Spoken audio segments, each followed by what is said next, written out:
Welcome back to Ryan and Brian's Bible Bistro. I'm Ryan. And I'm Brian. And this is the Bible Bistro. Yes, a podcast all about the Bible, theology, and things relating to the Christian faith. All things, Brian. Come on, we're all encompassing. I'm glad we worked that out ahead of time. I mean, I know. People might have heard that and thought it was just off the cuff. People are probably sick and tired of hearing that, I'll be honest. Right. So maybe I gotta find a new tagline. No, not the tagline. Just gotta find a new way to start this without the shtick. Anyway, because some people don't like the shtick, I've heard. All right. Anyway, but we're back. Yeah. And before we get started, you wanted to say something here real quick. Well, I would just, it's kind of ironic in some ways. We've been going through the book of Daniel. There were just before the recording of this episode, after the recording of the last episode, obviously, there were the events that took place where Hamas terrorist attacked Israel. Mm-hmm. Great toll of life, great loss of life there. That was just horrendous. And then we have Israel poised to go into Gaza, and they've started bombing and attacking. And so, just a real time of uncertainty and unease in that part of the world. And so, Daniel's come up. It's become relevant, again. Right. But, we're going to continue to teach it the way that we always have and talk about it in that way. And so, it has, I don't think it's any more relevant today than it was 2 weeks ago, 3 weeks ago. And so I think, I think we need to just continue to learn its message. And I think it has a universal and a long-term appeal. It teaches us something for the long term. So, of course, we go ahead. Yeah, and I was going to say, a couple of years ago when we started this podcast, some kind of similar event had occurred at that time. Not as bad, yeah. Not nearly as bad. But, our statements still ring true here. It's a complicated situation. We don't have the answer for that. We pray for those affected on, they're Palestinian Christians. There are, we pray for peace and loss of life. Yeah. And there are not easy answers to be had. I was thinking this, because I knew I had to pray something on Sunday, and so I kind of, you know what I'm saying, in a public sense. I'm praying other than Sunday, but so I was thinking about it, I prayed the biblical prayer, Lord, thwart the plans of the wicked. May the plans of the wicked be thwarted, and may innocent life be protected. And so we pray for peace as always, that we want to be peace loving and peace making people in these kind of situations, I think so. Absolutely. All right, well, with all that said, let's go into Daniel, huh? Yeah, we're going to Daniel. And why this is interesting, we can talk about this. Right. Like, this is interesting. There's a renewed interest in this, is because we've gone through the narrative parts. Right. That seems the parts of Daniel that are great flannel graphs, like 1 through 6. Daniel in the lion's den, right? Daniel in the lion's den. You got the furnace. I remember being like a musical as a child at my church. Oh, wow. Man, this furnace is cool. So, I think I was one of those that was tossed in. But you look at me, I'm still here. So anyway. I was thinking wishful thinking on the part of the youth sponsors, probably. It's like, oh gosh, how can we make this fire real and toss him in? Ryan's got to go in. Well, anyway, we're gonna have people thrown into fire by the end of this chapter too. So. Yeah, well, yes. So anyway, we're past the narrative, we're past the flannel graphs, and we're into Daniel 7. Right. Daniel 7 is where, this is the part I was interested for us to get into. I mean, we've talked a little bit about this because we were talking about this before we started. We had done some stuff on the intertestamental period, the time between the Old and New Testament, and Daniel alludes to some of these things. I think so. Yeah, that's my read of Daniel. Is it's really talking. I do believe it's predictive here from Daniel's perspective, and I do believe it's written during the historical Daniel's life, and I think it's pointing forward to these events that take place during the intertestamental period leading up to the time of the coming of the Messiah. Now, there are other readings, and I'll say a little bit about that later on today. There are other people who read this as having a much longer range prophecy, and to the point that we're still in it today. And so we'll talk a little bit about that. I thought it'd be interesting though, and I especially thought it was interesting. You brought up this chiastic structure that you find to the first, chapters 2 through 7 of Daniel. You brought that up last week, right? Yep. And that was from I'm trying to remember who. Oh, Trimper Longman. Trimper Longman, the one, yeah. That is the one who pointed that out. And here's the only thing I'll say is I always try to point out, even though we do see a break between the narrative section and the visionary section here in chapter 7 through 12, there are connections, and like that this seems to be structurally related, at least, to the first 6 chapters. There's also the subject of the dream in 2 and what we see in chapter 7 are very, very closely related. And I'll point that out some. In fact, you remember when I talk about the subject of the dream that Nebuchadnezzar had, this giant statue, just to rehearse, head of gold, chest and arms of silver, belly and thighs of bronze, legs of iron, and then feet of iron mixed with clay. And you might remember that was interpreted by Daniel to stand for these kingdoms that would come. The first kingdom being the Babylonian kingdom. Right. And I said then that there are some who interpret this to be not Babylon, Medo-Persia, Greece, and then Rome, but they interpret to be the next 4 kings, more or less. And but my thought is that he's talking about these kingdoms, and we're going to see a very similar thing in chapter 7. And then go ahead. Okay, go ahead. No, you go ahead. And the last thing I was just going to say is the other connection is these visions are still within a narrative framework. I'm all about the narrative. I'm always talking about narrative, but it's interesting. You always get these kind of introductions. So go ahead and read 7:1, and then we'll get to what you were going to talk about here. Just read that first point here. Yeah, in the first year of Belshazzar, king of Babylon, Daniel had a dream, and visions passed through his mind as he was lying in bed. He wrote down the substance of his dream. So you get Belshazzar is actually, remember back in chapter 5, and you find him being judged there. So this is when there is this transition taking place between Nebuchadnezzar and Belshazzar. So even though this is a vision, it's put within a narrative framework. In other words, he says, this is when I received this vision. And then, it's interesting. It says, and then he wrote these things down. And so even that idea of them being preserved for us in the text itself, in the narrative itself, it kind of tells how that took place. Now, well, I was going to say the thing is, I think, and you recommended a book, several, was it Plowshares and Pruning Hooks? Yeah.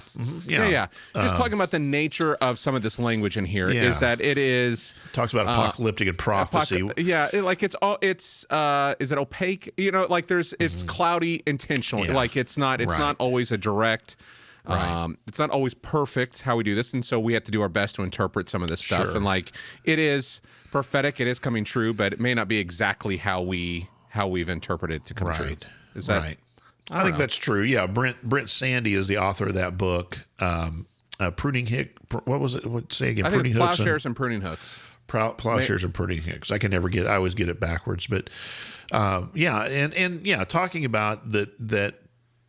Especially, I think when you're talking those two first received it, definitely it was intentionally opaque, I think, and a little bit difficult to understand. Absolutely. So the only thing that I pointed out when I started reading chapter 7 is what's interesting is the connection to Daniel 2, but that's to Nebuchadnezzar. Yes. And then and then here we are, it's time of Belshazzar. So it's Nebuchadnezzar has the dream, Daniel interprets, and now Daniel's having the dream of the vision, the vision of vision. That's gonna, he's awake. Although is it here or later on he talks about being on his bed?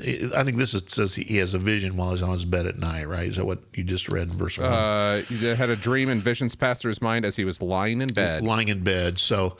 But, sometimes there's a distinction made between vision. And, of course, vision has to do with seeing, right? And these are the things that he saw. Okay. On chapter 7, verse 1, then, you have that idea of this change in, this transition in power, right? You have Nebuchadnezzar, and then this is the first year of Belshazzar. And it's interesting how many times you have these kind of how do I say it? Prophetic word given in these kind of transitional periods. And it reminds us again the characteristics of apocalyptic. You might remember when we've talked about introduction to apocalyptic a long time ago, one of the characteristics is that it always arises in times of kind of political turmoil when there is these kind of transitions. My favorite example is always Isaiah chapter 6, which, all of Isaiah is an apocalyptic, but it does have some apocalyptic characteristics. But Isaiah chapter 6 says, in the year King Uzziah died, I saw the Lord. There's a visionary experience, right? Isaiah says, I saw the Lord high and lifted up, and his train filled the temple, right? And so these kind of experiences often happen in times of transition. And it's because God's people are often in difficult circumstances then. These transitions mean things may be getting worse. There's at least uncertainty. And so what they're looking for is basically what is the cosmic reality, even though things around us now may look very unsettled. So we just mentioned the conflict in Gaza and Israel right now. And it's in times like this where things are very unsettled that people begin to wonder about their faith, and they begin to think about, is God really in control of these things? What's going on here? And so apocalyptic is always answering that question of giving the big picture. Even though this is how things seem here, you got to remember the big picture of God's plan and what God is doing. Often apocalyptic, and we'll see this not at the beginning of chapter 7, but we'll see it before we're done with chapter 7. Often apocalyptic has either a supernatural or some kind of divine guide who kind of shows this cosmic reality. And then finally, there's always a use of a large degree of symbolic language. And that's what becomes very difficult to interpret sometimes. But symbols always have the symbols have almost a language of their own, so to speak.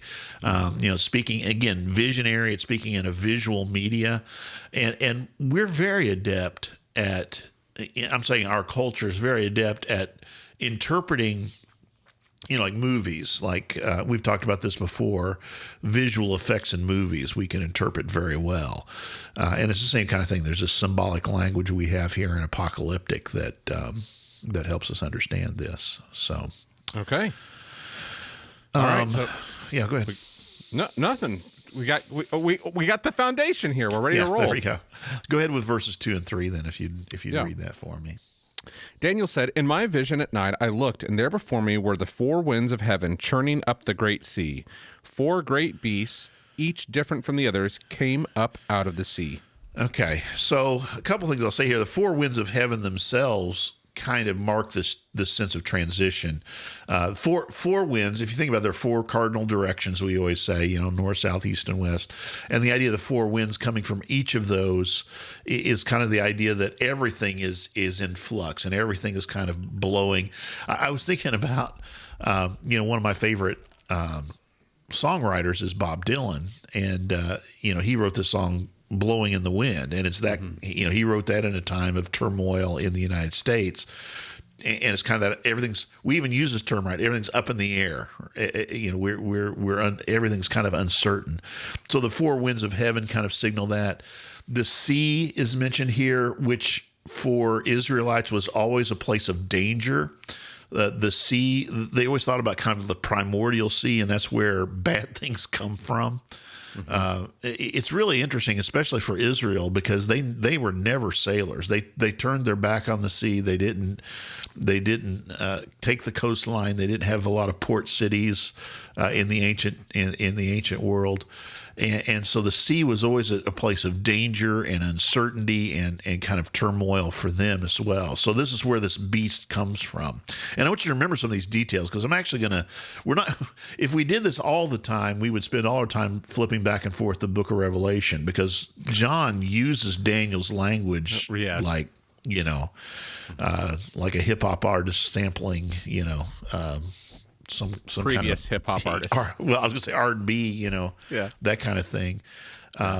But anyway, so what I was going to say is you have this, and then you have this idea of the 4 beasts.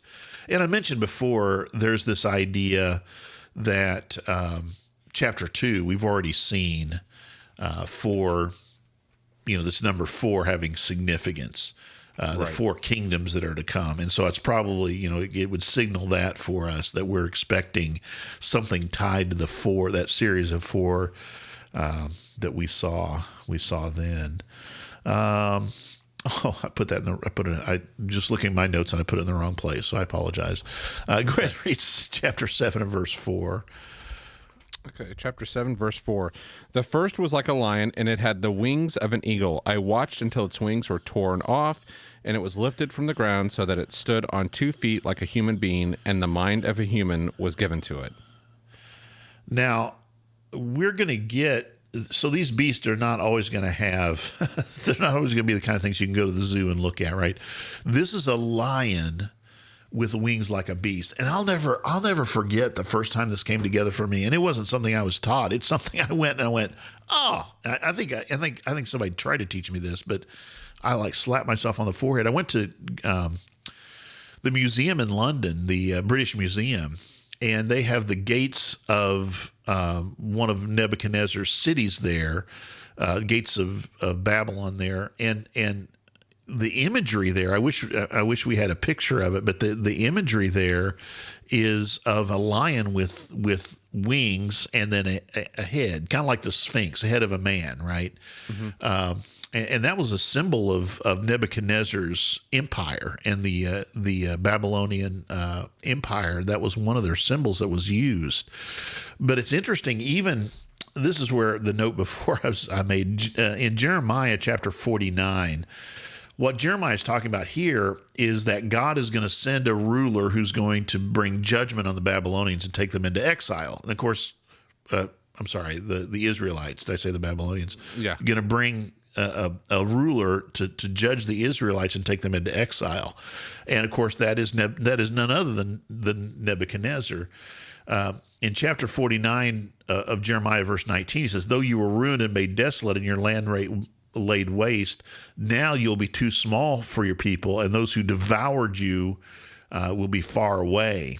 This idea of devouring, and I missed part of this, but anyway, he's referred to as a lion here in this place. Yeah, 49:19, like a lion coming up from Jordan's thicket to a rich pasture land. I will chase Edom from its land in an instant.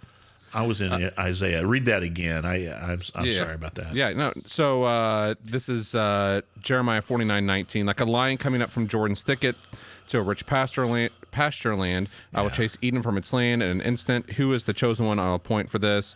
Who is like me and who can challenge me? And what shepherd can stand against me? So God's saying, I'm going to bring this person up. But go ahead. Yeah. And then I'll jump down to 22. Look, an eagle will soar and swoop down, spreading its wings over Basra. And that day, the hearts of Edom's warriors will be like the heart of a woman in labor. So Nebuchadnezzar, I just found this interesting. Nebuchadnezzar is described in Isaiah 49, or I keep saying Isaiah, Jeremiah chapter 49, both as a lion and an eagle. And again, I think I think the iconography that he had himself was first, right? This lion with eagle's wings and the head of a man. But it's a poetic way, a prophetic way to kind of talk about that Nebuchadnezzar is going to be the one to do this. And so, it's not surprising that we have the Babylonian Empire described as a lion with eagle's wings. But then there's this other part of it that the wings are torn off, and this lion is caused to stand up like a man. And again, this makes me think about that depiction. And most of you have seen it, right? This idea of a lion. Ryan, are you familiar with that? The lion with eagle's wings and the head of a man. You've seen those kind of symbols.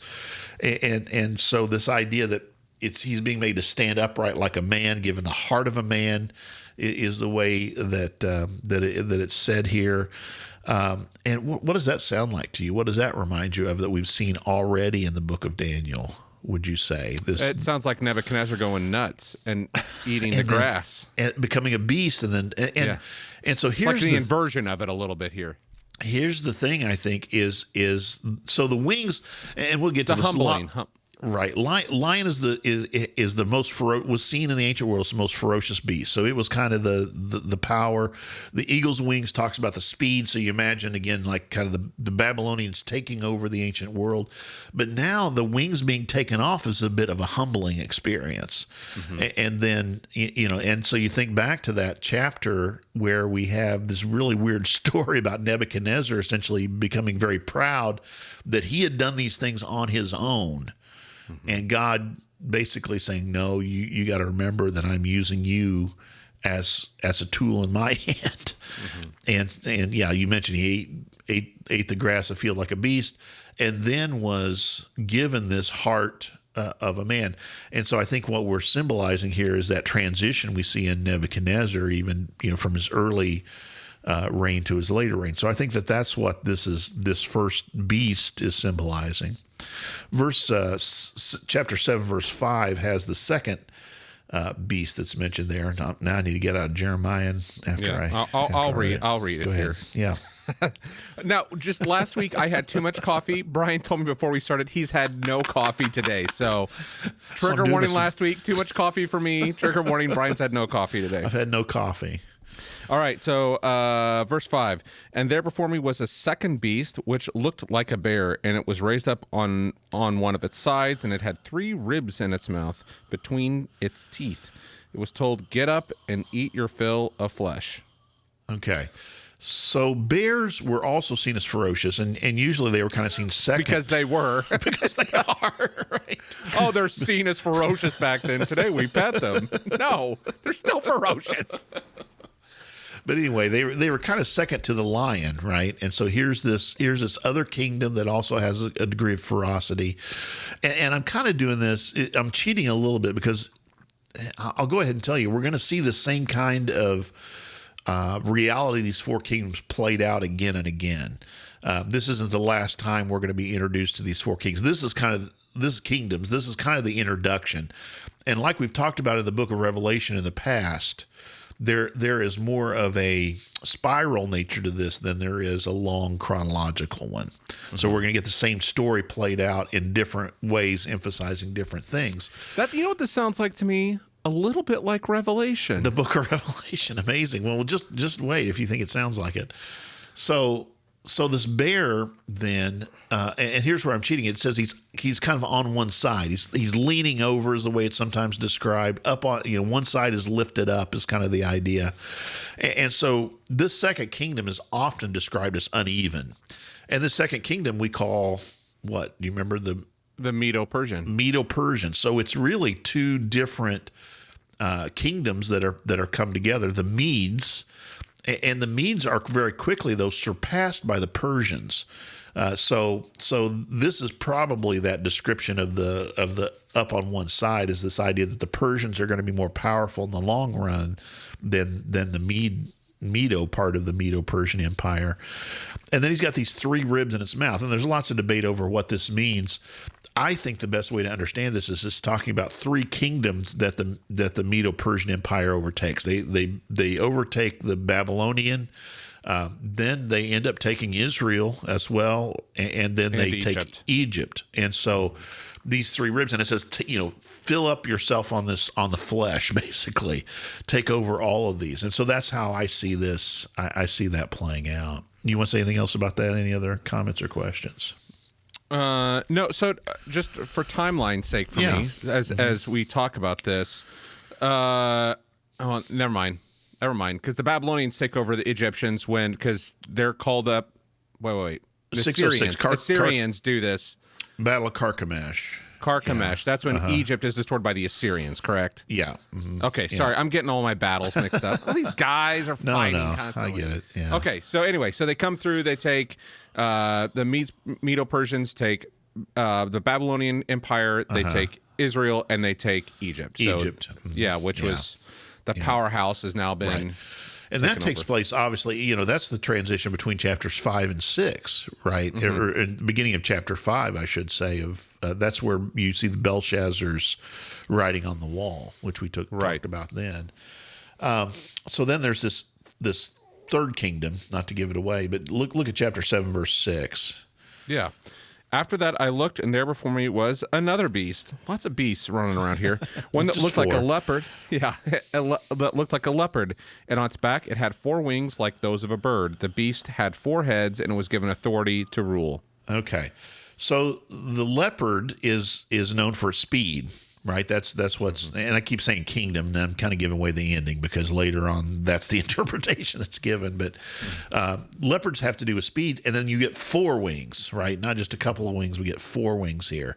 So we think about the speed, and I always say this third kingdom, speed is always associated with this third kingdom, because this is talking about Alexander the Great. This is talking about the Greeks. And Alexander was able to very quickly move across the entire known world and to take it. But then it says, and there's not a lot given, a lot of the detail we're going to see later on, but it says that this beast has 4 heads as well.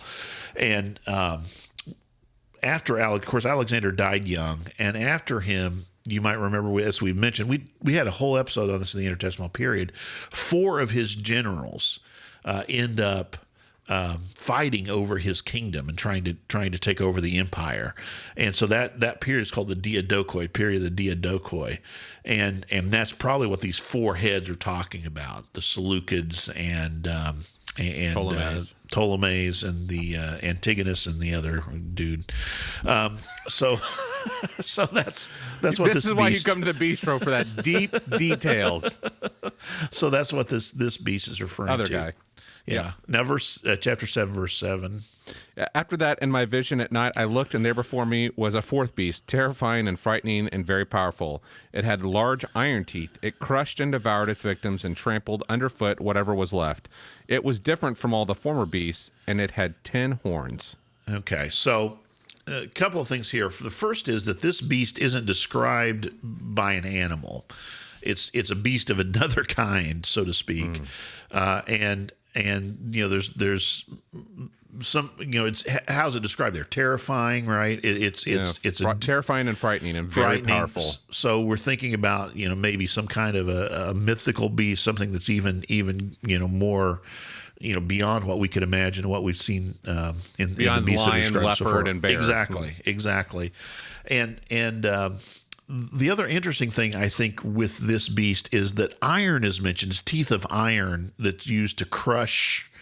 And this is the first time we have a direct reference back to those metals that we talked about in chapter 2. But I do think that shows the connection. And you might remember it was that 4th kingdom that he talked about that was the Iron Kingdom. And so that connection, I think holds. The diverse of a different kind, that could have one of 2 meanings. It could either say that it's different than the other 3 beasts, or it could also have this idea that it had a diversity within itself. And I kind of lean there, because you might remember, we also have that description of the statue with the iron and the clay that are mixed together, and it says there specifically these are a mixed people.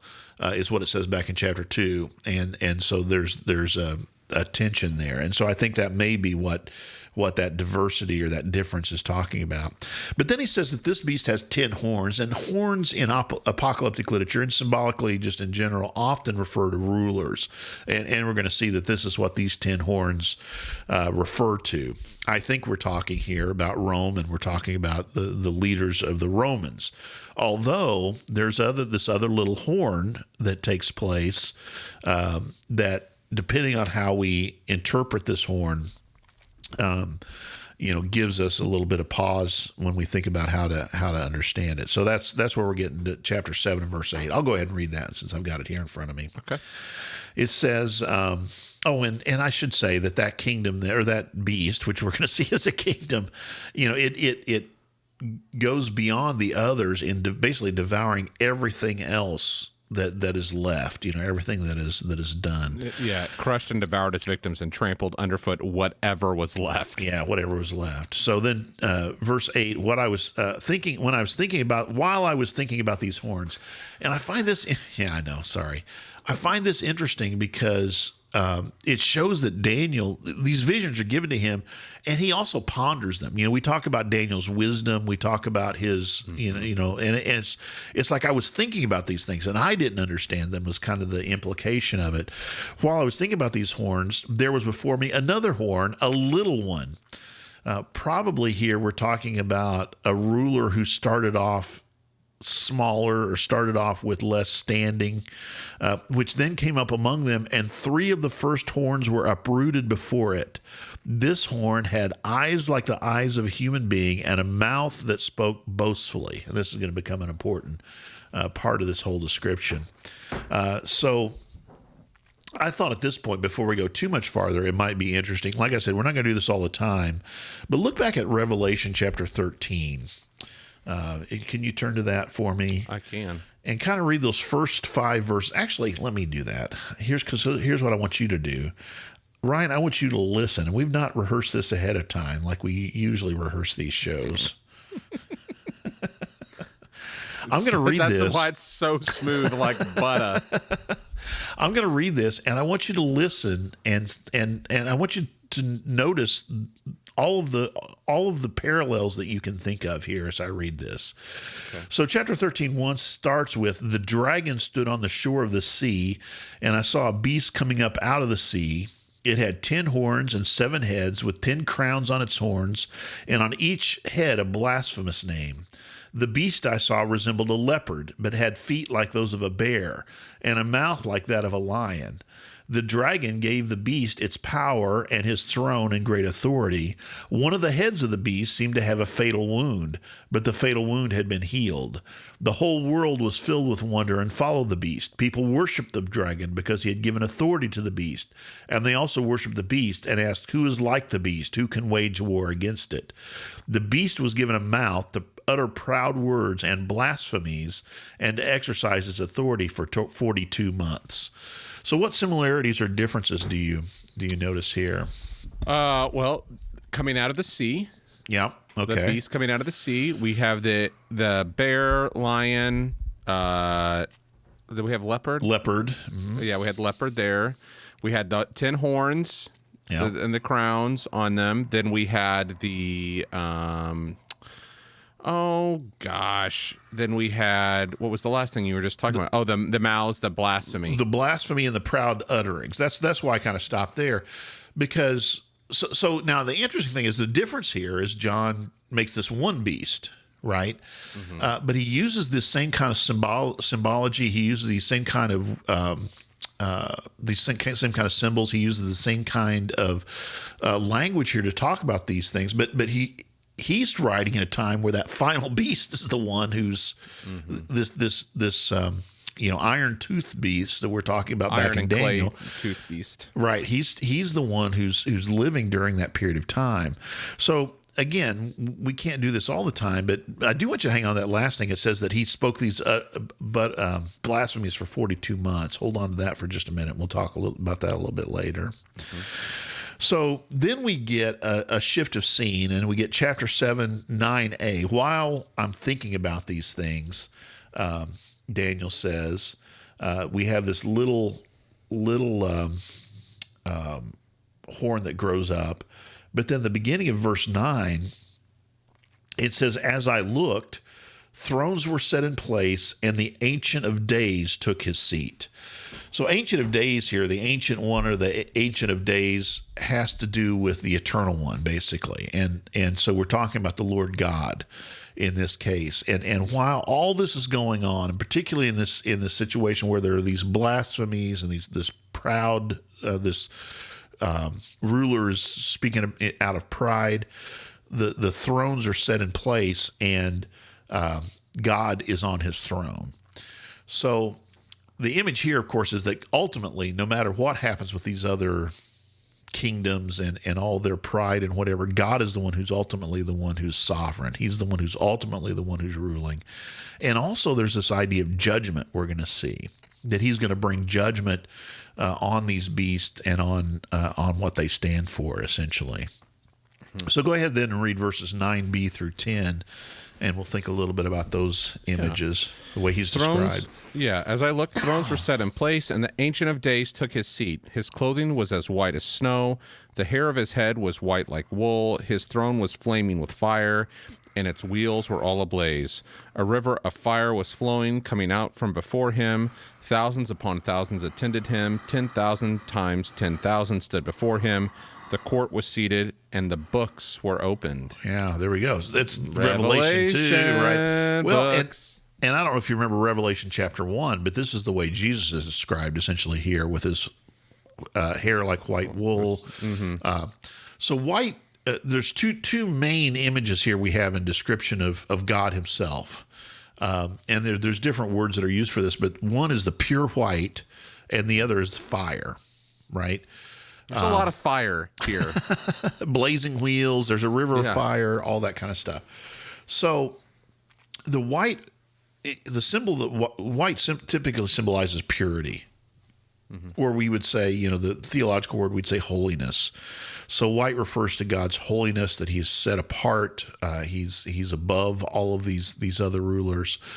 The fire has kind of a twofold nature to it. Fire can sometimes, it does relate to purity in this sense, that fire purifies, right? It burns away the dross. It burns away the impurities. But it also can be used for judgment. When you're at war and you sack a village, you burn it. That's the judgment that you bring on it. Or even, we talked about casting into a fire. You had that was the judgment that was brought on the friends of Daniel. And so, this is the other idea, the other thought that we could have with these. And then you mentioned the books. We have this idea of a court being set up. So God is attended by thousands upon thousands, and then he has an audience, we could say, of 10,000 times 10,000 that are preparing for this courtroom scene. And so the books that are opened here have to do with that idea. The judge is on his throne, and the judgment books are being opened. That's certainly what it is in the book of Revelation. And again, I don't want to read back, but that's kind of the image that we're being given, the court being set. Mm-hmm. Questions on that, or other thoughts that you had on that? No, just that it seems a lot like Revelation. That John Part of the thing for me with the fire, it just made me think about. We've got this beast. He's like, it seems like he's different than the others. He's got all this power, but then we have this Ancient of Days who's breathing fire, living in fire. You know what I mean? Like it's like for me, is it this juxtaposition between hey, he looks terrifying, but now look at this, the Ancient of Days. His throne was flaming with fire. There's a river of fire flowing from him. That there's. Is it kind of the rest of Daniel? We talked about there's this battle where we talked about the God of Daniel versus the God of the nations he was with, and so I don't know. That's just was kind of spinning through my head as we read that, just that juxtaposition and this idea of power, that he's sitting in judgment, all these things, and the power that he contains. Right. No, I think that's good. I was going to mention, you were saying something to me about the looking. You want to say that now, or do you just that, because you see that at the begining of verse 9, as I was looking. Mm-hmm. You notice that? Go ahead. Yeah. So we see there's this repetition of as I looked, as I looked. So as you said, in 9 it says as I looked. As you go back, chapter 7 after that, in my vision at night I looked, and I think that kind of phrase, verse 6 after that I looked, there's this constant, he's keeping his eyes on what is ahead, and there seems to be a chronological piece of this, but he can't take his eyes off what he's seeing here. There's a looking, there's a perceiving what is coming ahead, and that this after I looked is a very repetitious, and there's something important that's happening after we see that phrase. After I looked, this the next progression of what's happening. Yeah, that's good. Yeah, his wisdom has to do, I think, with this looking, and we're going to see even here. It's interesting. I mentioned he's known for his wisdom, but Daniel constantly is giving credit to God for this, and we're going to see that this is true even in what he's getting ready to do. Yeah, so and verse 11 here, as we continue this, then I continue to watch this. I look, I watch. Yeah, go ahead and read verses 11, 12 since you started Then there. I continued to watch because of the boastful words the horn was speaking. I kept looking until the beast was slain and its body destroyed and thrown into the blazing fire. The other beasts had been stripped of their authority, but were allowed to live for a period of time. So the last beast, this terrifying beast, is thrown into the fire. It's killed and thrown into the fire. And there's that idea I mentioned earlier, judgment here that's brought upon it. This idea that the others are allowed to live for a little bit of a time, I think this is really kind of the message of all this apocalyptic stuff. Why are these things happening? Well, it's because these kingdoms are given reign for a period of time. But at the same time, you need to remember that God is the one who's ultimately in charge. So that's the message for God's people, I think. That's the message that these authors like Daniel is wanting to get across, even though it might seem like the Nebuchadnezzar is the one, or Belshazzar in this case is the one who's calling the shots. Ultimately, God is still on his throne, and he is the one who is using even these rulers to accomplish his purpose. But when they start speaking proud words, right, just like we saw with Nebuchadnezzar back in chapter, was that 3 or 4? 3. Even though we see that, no, it's 4. Even though we see that, God is the one who's ultimately able to humble them, right? And so it's the same kind of thing here. This is the message I think we're getting. I have a question. Sure. Is Daniel the revelation of the Old Testament? In a way, I think.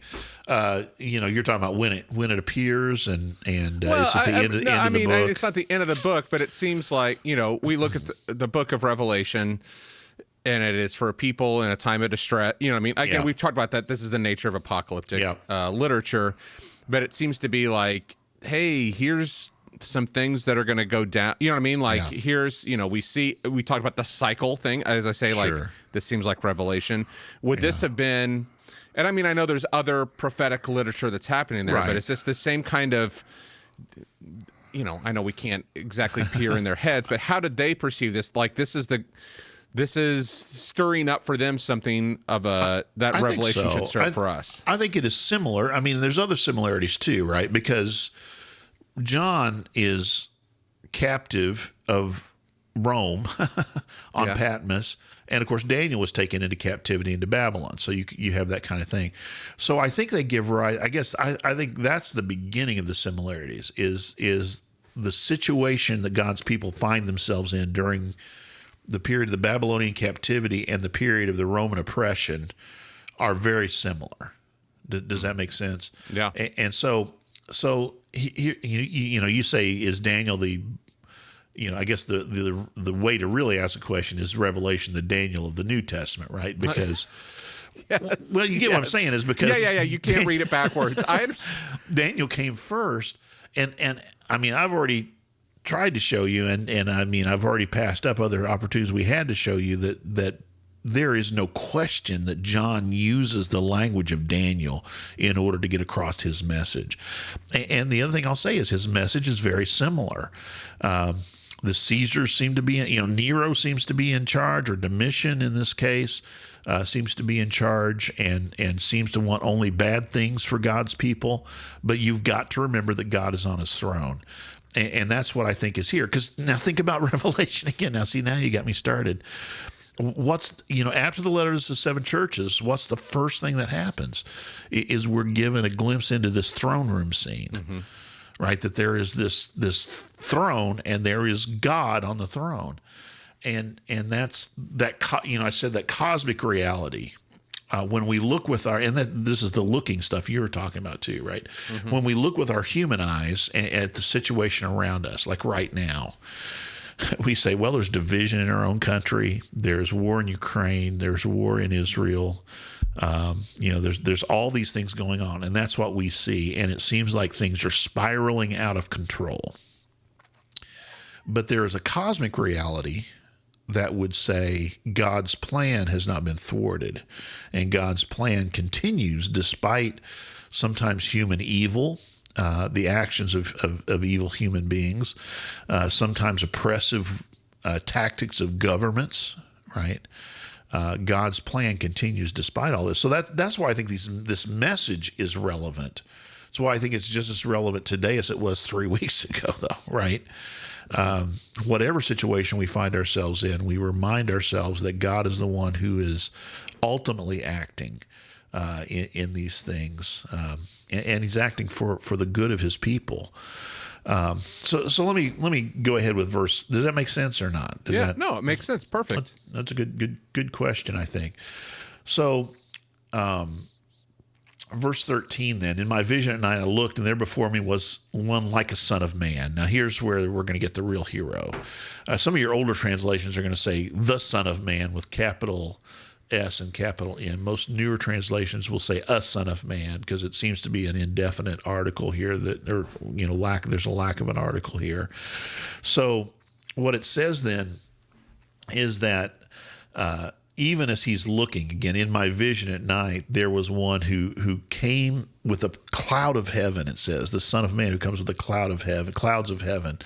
And gods were often seen to be ones who rode clouds. I'm thinking about Baal now, the one who rode the clouds. And it says he approached the Ancient of Days and was led into his presence. And here's what happens then, verse 14. He was given authority, glory, and sovereign power. All nations and peoples of every language worshiped him. So here's the things that happen. He's given a power, authority. He's worshiped. And then his dominion is an everlasting dominion. He's given an eternal kingdom. His dominion is an everlasting dominion that will not pass away, and his kingdom is one that will never be destroyed. In light of these beasts who are very quickly able to be done away with. One beast comes and replaces another, right? One kingdom rises and another kingdom falls. But in place of that, we are looking forward to this Son of Man who's going to come and establish an eternal kingdom. And that's the promise. That's the promise that Daniel is holding out for his people. And again, like you said, it's not new with him. This would go back at least as far as 2 Samuel chapter 7, where God says to David there, I'm going to raise up one of your offspring who's going to establish an eternal kingdom. And, that promise of an eternal kingdom is one that the people would have held on to, and Daniel points to it directly. So here's kind of the end of the line of these beasts is these kingdoms will rise and fall until the establishment of let's call it the Messianic kingdom, the kingdom of the Son of Man. That's what Daniel is saying that the people in that time need to look forward to. So did I read both? Yeah, I read 13 and 14 there. So here is where Daniel then looks for divine or supernatural help in understanding this vision. You go ahead and read verses 15 and 16 if you would. I, Daniel, was troubled in spirit, and the visions that passed through my mind disturbed me. I approached one of those standing there and asked him the meaning of all this. So one of those standing there, just to be specific, he's probably talking about one of the attendants. So you remember 1,000 by 1,000 attended him. And so he goes to one of the attendants and he basically says, hey, what's going on here? I saw a bunch of stuff. I saw it. I kept looking, but what am I supposed to do with this? And so here's where we get the interpretation. And this is the supernatural guide that we often have in these situations. So go ahead and see what he says. And I think that we get kind of a summary of everything we've seen. Yeah. So he told me and gave me the interpretation of these things. The 4 great beasts are 4 kings that will rise from the earth. But the holy people of the Most High will receive the kingdom and will possess it forever. Yes, forever and ever. Then I wanted to know the meaning of the 4th beast, which was different from all the others and most terrifying. Let's just stop there right now. But so this is kind of the summary of what goes before, is that there's going to be kingdoms rise and fall, right? These 4 kingdoms are going to rise and fall. And then the people of God are going to receive the kingdom. And they're going to and it's going to be eternal, right? Forever. So what I believe this points to, well, let's see if you can guess. What do you think it points to? The kingdom of God? Yeah. Yeah, that's what I It's think the it points kingdom of to. God.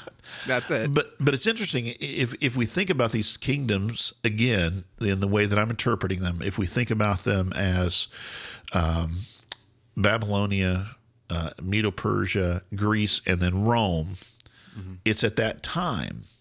You might remember back in the dream of chapter 2, in the time of those kings, that's when the rock comes and crushes The and he stone, says, and then it grew and grew and grew. in the time of those kings, God is going to establish an eternal kingdom, right? That will never pass away. It fills the earth. And so that's what I think is being referred to. Now, I'm going to go ahead and say, before you read this next part, the other way that this is sometimes interpreted, and again, I'm not agreeing with his interpretation. I pretty much given you what I think it's saying and what I think it's not saying. There are some people who think that this kingdom has to keep going because we don't yet have the full establishment of the kingdom. And that's one of the characteristics of this way of thinking, is the kingdom has not yet come. Kingdom come would refer to a future event in our situation as well. We're waiting for the second coming of Christ to the establishment of that kingdom. And if you think that, then you have to stretch this fourth kingdom. What? What are you laughing Nothing. I was going to say, if you think that, you're wrong. I kept thinking that's what you were going to say. If you think that, you have to stretch the time of this fourth kingdom. And you have to do it. There's a couple of different ways people try to do that. So this fourth kingdom, sometimes they make they still often identify as Rome. But then they might say, well, this is either the Roman Catholic Church is one that's kind of an older way to see this. This kingdom still continues and still stands. And obviously that would be a Protestant way of thinking, right, about this. Yes. But the other possibility is, and this is, I think I'm not wrong to say this is like Beth Moore's study. This is, I think, the approach that she would take. And the reason I think I can say that, I've listened to her speak on this, is that the times that we continue to live in, they would see as an extension of this Roman period. In other words, the governments that we live in now are an extension of that Roman. That Rome has not really fallen, that the fourth Right. kingdom has really not fallen. Yes. And so we're still awaiting that time of the kingdom. Now, I believe, not only because of my reading of this and the book of Revelation but also the reading of the Gospels and what Jesus is coming to say, I have no reason to believe that Jesus did not establish the kingdom in his at his time, right? In his death, burial, and resurrection. And, he teaches a lot about the kingdom of God, as we've mentioned before. We had a whole episode on the kingdom of God, right? And one of the things that Jesus consistently teaches is that the kingdom of God is coming soon and is even in your midst, right? You find it in your midst. And so I think that we have this, I think the kingdom has already been established. So I think that Daniel, and we're going to see later on, there's some end of the world kind of stuff that he talks about. But Daniel writes for these things that are in the future from his perspective, but are in the past from our perspective, is the way that I would see this. Okay. So let's go a little bit further. I know we probably need to wrap up pretty quickly because we're using a lot of time on this. But this last part is basically just the interpretation of what we've seen. So verse 19 says, "Then I wanted to know the meaning of the fourth beast, which was different from all the others and most terrifying, with its iron teeth and bronze claws." Which wasn't mentioned earlier, I don't think. "The beast that crushed and devoured its victims and trampled underfoot whatever was left. I also wanted to know about the 10 horns on its head, and about the other horn that came up, before which 3 fell, the horn that looked more imposing than the others and had eyes and a mouth that spoke boastfully. As I watched, this horn was waging war against the holy people and defeating them until the Ancient of Days came and pronounced judgment in favor of the holy people and the Most High, and the time came when they possessed the kingdom." So, here's the question. Is this, again, if we're thinking strictly chronological, is this after the events that took place, or is this a reiteration of the events that took place? So even though those kings, those horns seem to represent the Caesars, this could refer, and you asked me this before, was this Antiochus Epiphanes? Is this referring to what we've talked about in the Maccabees? And that does seem to be what's being referred to. Later on, we're going to see some very specific references to Antiochus Epiphanes, chapter 10 particularly. But this idea that that he is the one who's waging war against the God's people. And I'll refer to our episode on the intertestamental period if you want to hear more about that. But just quickly, I will say that what Antiochus Epiphanes did in response to people, in response to the Jewish people not wanting him to rule over them, when they rebelled against him, he basically cracked down and tried to absolutely do away with God's law. He tried to get rid of all of the copies of the Old Testament to that point. He tried to abolish the sacrifice. Desecrated the temple. Desecrated the temple, slaughtered a pig on the altar, put an image of himself as Zeus in the temple where there wasn't supposed to be a graven image. Did everything he could and forced Jewish people to eat pork, did everything that he could in order to do away with the worship of Yahweh. And so that's probably what we're referring to here in this part. So then I think we're at 23. Do you want to read 23 through 25? Yeah. He gave me this explanation. The fourth beast is a fourth kingdom that will appear on earth. It will be different from all the other kingdoms and will devour the whole earth, trampling it down and crushing it. The 10 horns are 10 kings who will come from this kingdom. After them, another king will arise, different from the earlier ones. He will subdue 3 kings. He will speak against the Most High and oppress his holy people and try to change the set times and the laws. The holy people will be delivered into his hands for a time, times and a half a time. So this idea of the set times is referring to the festivals. He'll try to do away with the festivals, essentially is the idea of the Jewish festivals, the prescribed feasts. Now, the one problem is if we understand the 10 to be the Caesars, we're talking about one who comes after. And those who interpret it as in a chronological way are going to say this is the Antichrist. This is the one that we are still waiting for and looking for, this Antichrist who's going to try to, turn against God's people. But again, I would see this as, first of all, a reference to Antiochus Epiphanes.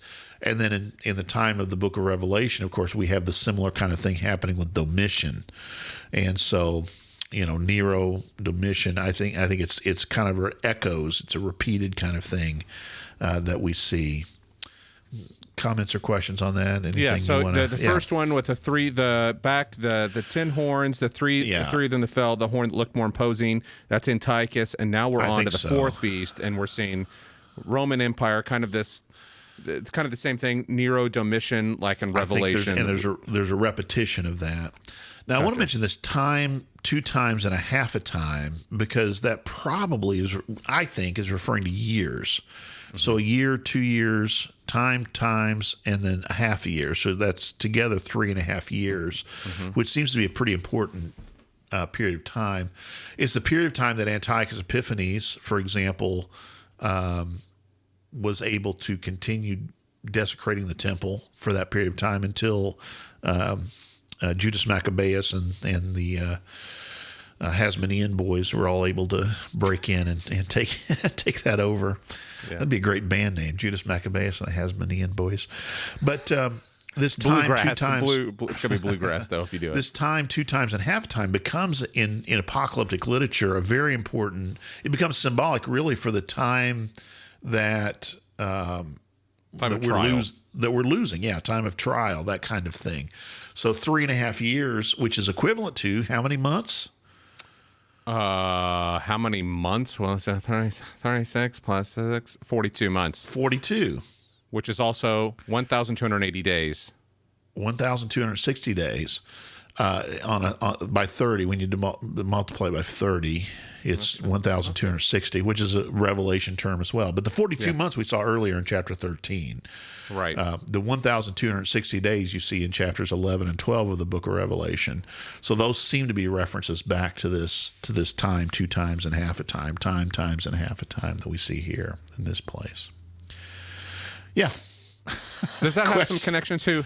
Does that have any connection to Elijah and the drought? And there are people who've mentioned that period as well. It's half of 7. It's half of 7 years. It's it's a period of trial. Often it's a period when things, the trampling of the because Elijah, it's when all the priests of Baal are slaughtered, and then the rains come after a time of drought. Yeah.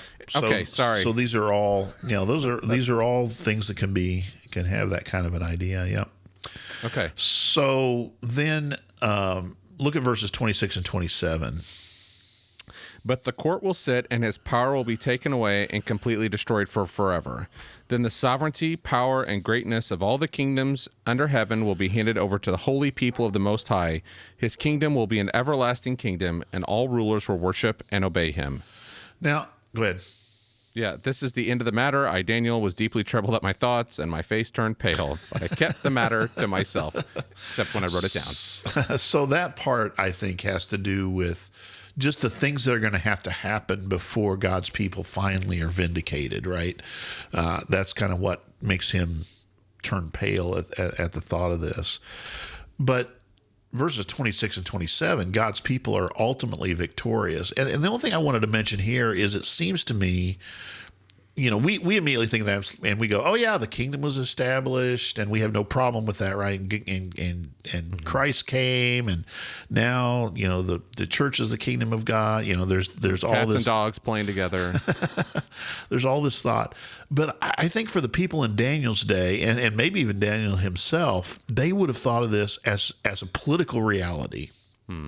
They would have thought there's going to come a time when Israel is going to be the ones who call the shots, and God is going to establish his kingdom in Israel forever.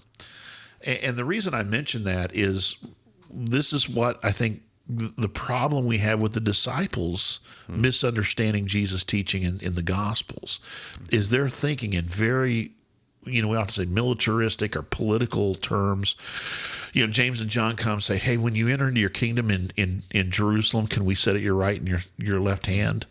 And I don't think they're being stupid or anything. I think they are reacting exactly to the worldview that they have been raised in. Books like Daniel that says, hey, things are going to get bad. And I'd say by the time you get Daniel, there's at least some people who are interpreting it to say, hey, we're in the time of that last kingdom. And, we're waiting for and we're looking forward to the time when the Messianic kingdom will be established.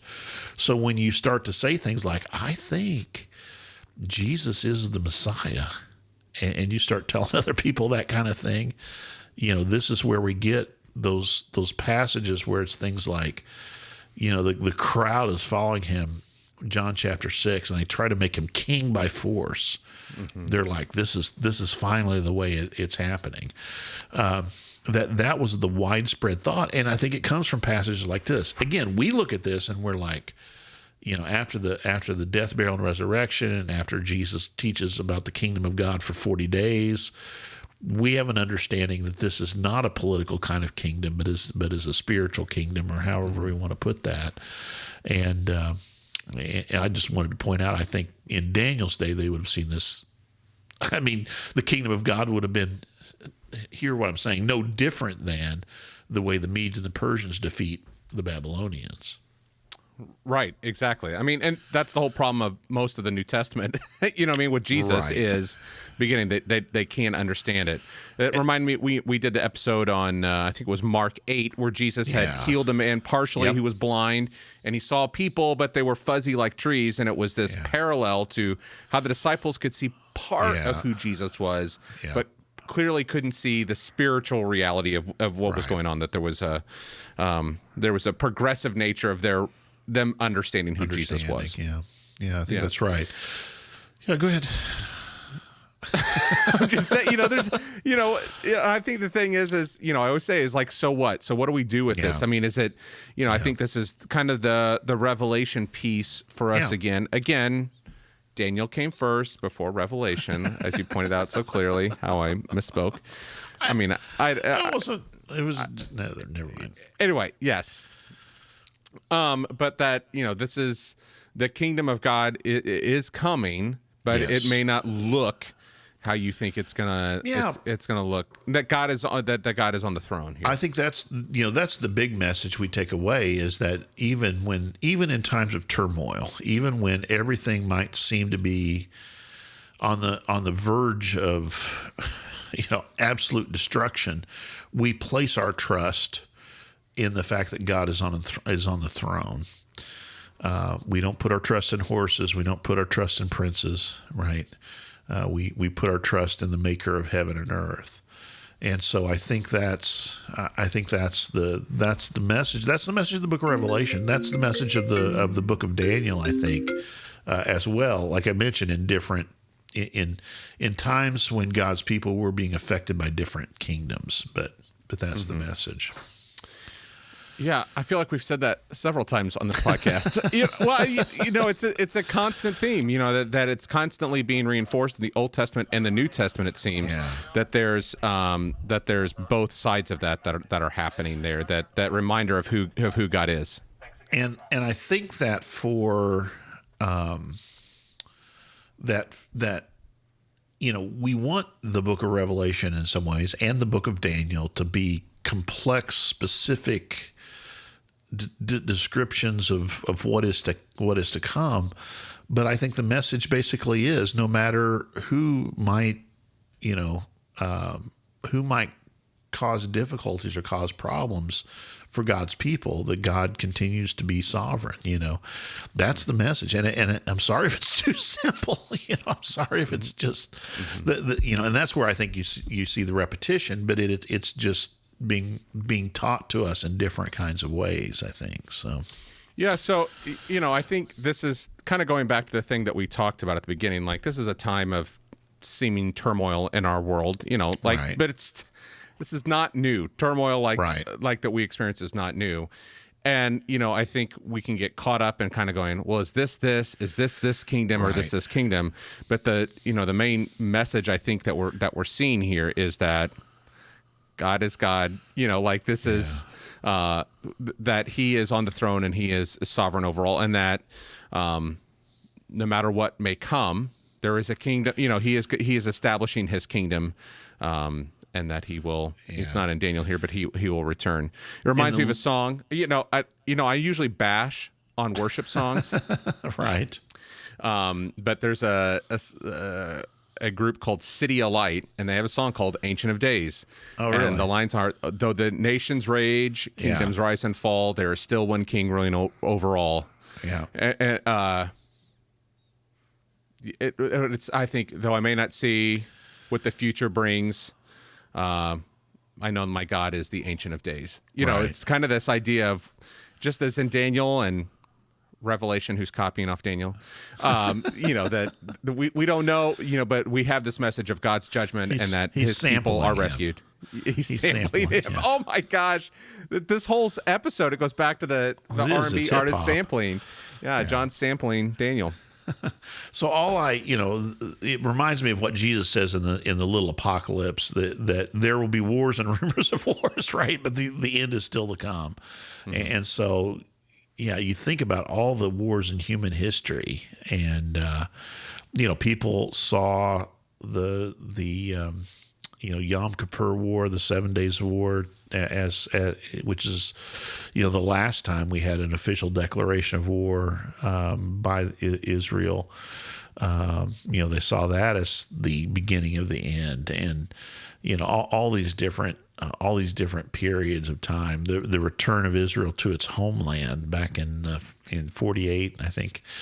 All these were seen as kind of the harbinger to the end, and don't get me wrong, they are right. But it is no different than this promise that we have, that as long as there are these kind of things happening, the end has not yet come. Yeah. So. One of these times it will be the last time.